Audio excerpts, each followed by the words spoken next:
Hello everyone, Bob Berkevich, Pioneer Field Agronomist with a soybean update for you here on May 28th. One thing that we're seeing in a lot of area soybean fields this spring as they're emerging is some herbicide injury if those fields were applied with a PPO herbicide. PPOs have really good activity on some of our tough to control weeds, especially our broadleaf weed species, and are very commonly used out there for good reasons, but they do have a little bit of risk, and that risk is higher when we have conditions that are cool and wet after planting and after that herbicide application. So certainly that describes a lot of scenarios here for us this year.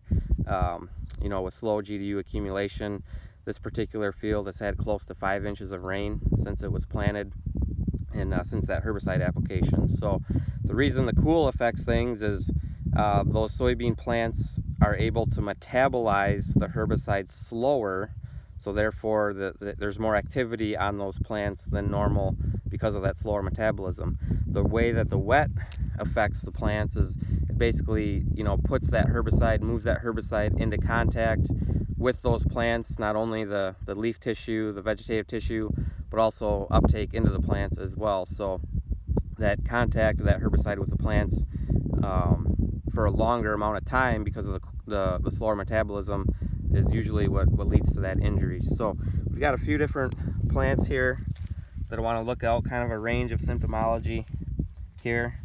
This plant is showing very minimal symptomology. We do see some discoloration on the cotyledons there, which is indicative of PPO herbicide injury, but obviously we see good vigor, good growth with the unifoliate leaves protruding there from the growing points, so really next to zero impact on that plant. Next here we see more damage on the cotyledon tissue there and a little bit more stress on that plant. We do see a little bit of discoloration on the hypocotyl there underneath the cotyledons. So again, this plant feeling it a little bit more, but again, healthy, normal looking unifoliate growth. That plant's going to be just fine.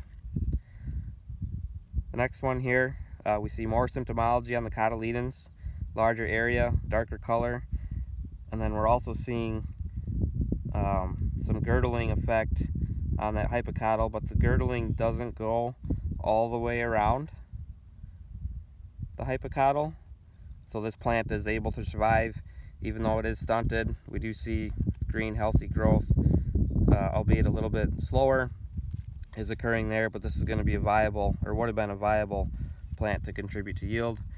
And then finally, we've got one here where that girdling was more severe. Looks like it occurred all the way around the plant, and the hypocotyl snapped off. So obviously that plant, with the growing points now separated from the plant, is not going to survive or lead to any type of yield potential. So if you're seeing this out in your fields, I guess one thing is be patient.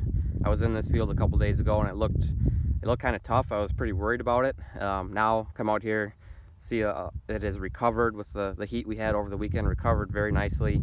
Our stand loss is going to look to be very minimal here, maybe around 5% stand loss. So we're going to have well over 100,000 plants per acre here, which is what we need to maintain our yield potential. If you have any questions, please let me know, and as always, feel free to talk to your Pioneer sales rep. Thank you.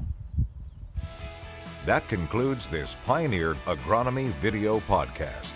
Visit our page on pioneer.com and follow us on Twitter and Facebook for more agronomy insights.